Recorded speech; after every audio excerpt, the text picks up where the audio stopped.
بسم اللہ الرحمن الرحیم۔ السلام علیکم ناظرین، میں ہوں عرفان مجید اور آپ دیکھ رہے ہیں ہماری ڈیجیٹل میڈیا۔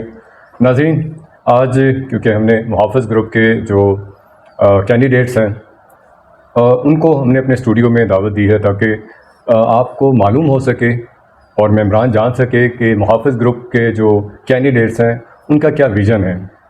ان کے تجربات، ان کی زندگی کے بہت سارے حصے جو لوگ جانتے نہیں ہیں۔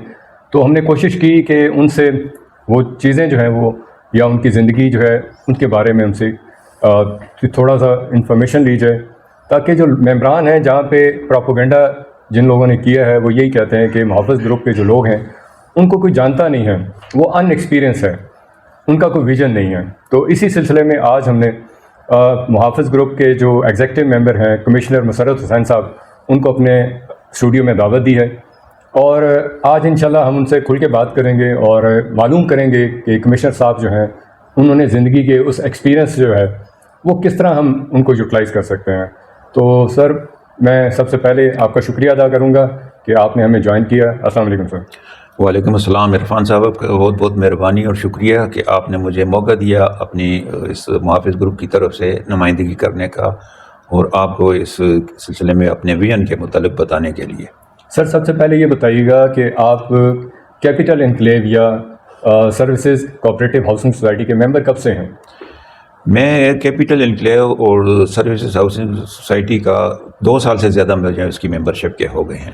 سر، تھوڑا سا انٹروڈکشن بھی کروائیے گا اپنے بارے میں کہ آپ نے کہاں جاب کی ہے، کن کن ڈپارٹمنٹ میں کی ہے، اور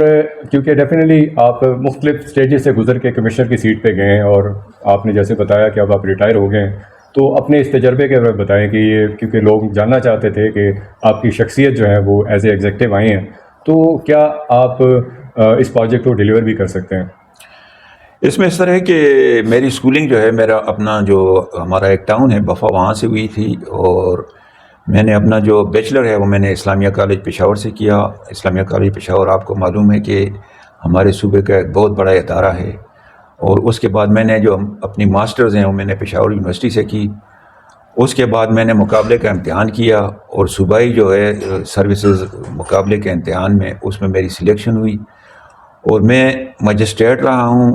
اسسٹنٹ کمشنر رہا ہوں، کوئی میں تقریباً 5-6 سب ڈویژنس میں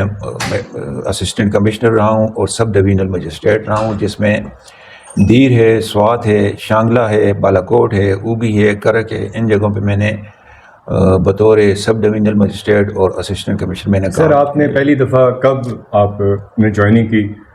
کون سا ایئر تھا جب آپ نے فرسٹ ٹائم جو ہے نا گورنمنٹ کی جاب کو جوائن کیا؟ میں نے 1982 سے پہلی سروس اپنی شروع کی، تو پہلی سروس میری 1982 سے تھی۔ سر، ڈیفینیٹلی آپ نے بہت ساری سیٹوں پہ آپ برچمان رہے ہیں، آپ نے عوامی خدمت کی ہے، تو کچھ ایسی چیزیں بتائیں تاکہ لوگوں کو آپ کی شخصیت کے بارے میں معلوم ہو سکے، کیونکہ سیٹ پہ جو بندہ بیٹھا ہوتا ہے اس کے ہاتھ میں ایسے اختیارات ہوتے ہیں، وہ جائز ہیں یا ناجائز ہیں، اس کو استعمال کرتا ہے۔ تو آپ کی اپنی شخصیت کے بارے میں، آپ اپنے بارے میں کچھ ایسے ڈیفینیٹلی زندگی میں ایسے حادثے بھی ہوئے ہوں گے، ایسے حالات بھی پیدا ہوں گے، اس کے بارے میں تھوڑا سا ہمیں بتائیے۔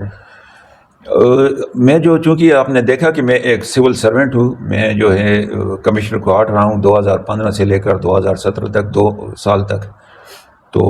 انتہائی چیلنجنگ ٹائم تھا، اور طالبانائزیشن اپنے پیک پہ تھی، لا اینڈ آرڈر انتہائی خراب تھی،